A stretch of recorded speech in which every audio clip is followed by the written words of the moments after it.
Divorce होने के बाद मेहर का दिल पूरी तरह टूट जाता है। तुलसी उसके साथ वापस नहीं आती।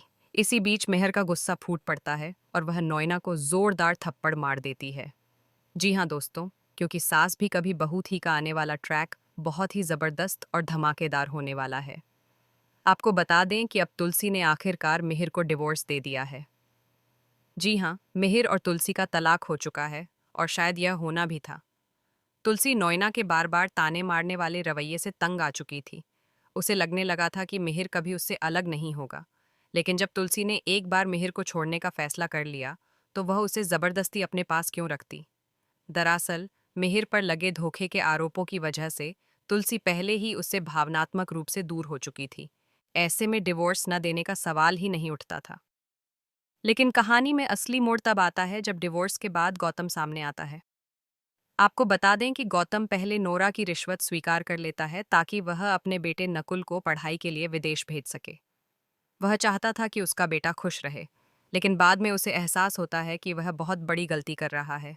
वह अपने पिता को समझ ही नहीं पाया। नकुल भी उससे नाराज हो जाता है और दामिनी भी यह सब सुनकर शॉक हो जाती है। मगर तब तक बहुत देर हो चुकी होती है, क्योंकि मिहिर और तुलसी का डिवोर्स हो चुका होता है। इसके बाद गौतम अपने पिता मिहिर से माफ़ी मांगता है और उन्हें सारा सच बताता है।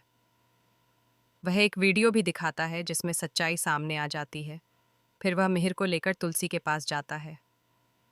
पहले तो तुलसी उस वीडियो को देखने की हिम्मत नहीं जुटा पाती, लेकिन जब वह सच देखती है तो उसे पता चलता है कि मिहिर ने कोई धोखा नहीं दिया था।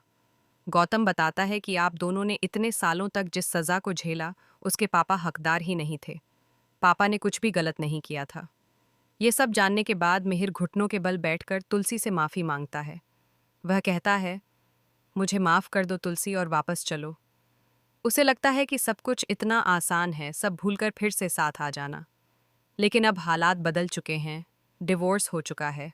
उधर नोयना, जो मिहिर से प्यार करने का दावा करती थी, उसी ने यह पूरा खेल रचा था। अब तुलसी का फैसला मिहिर को चौंका देने वाला है। तुलसी साफ मना कर देती है कि वह मिहिर के साथ वापस नहीं जाएगी।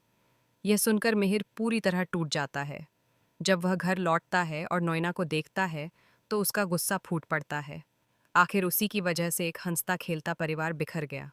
दो लोग जो एक दूसरे से बेहद प्यार करते थे, अलग हो गए।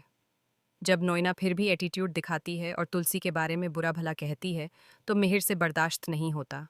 वह गुस्से में आकर नोयना को थप्पड़ मार देता है और उसकी असलियत उसके सामने ला देता है। यह देखकर नोयना भी शॉक रह जाती है। अब देखना बेहद दिलचस्प होगा कि क्या नोयना खुद मिहिर की जिंदगी से चली जाएगी और क्या कभी तुलसी और मिहिर फिर से एक हो पाएंगे। दोस्तों, आप क्या सोचते हैं? क्या तुलसी को मिहिर के साथ वापस जाना चाहिए या नहीं? हमें कमेंट करके ज़रूर बताएं।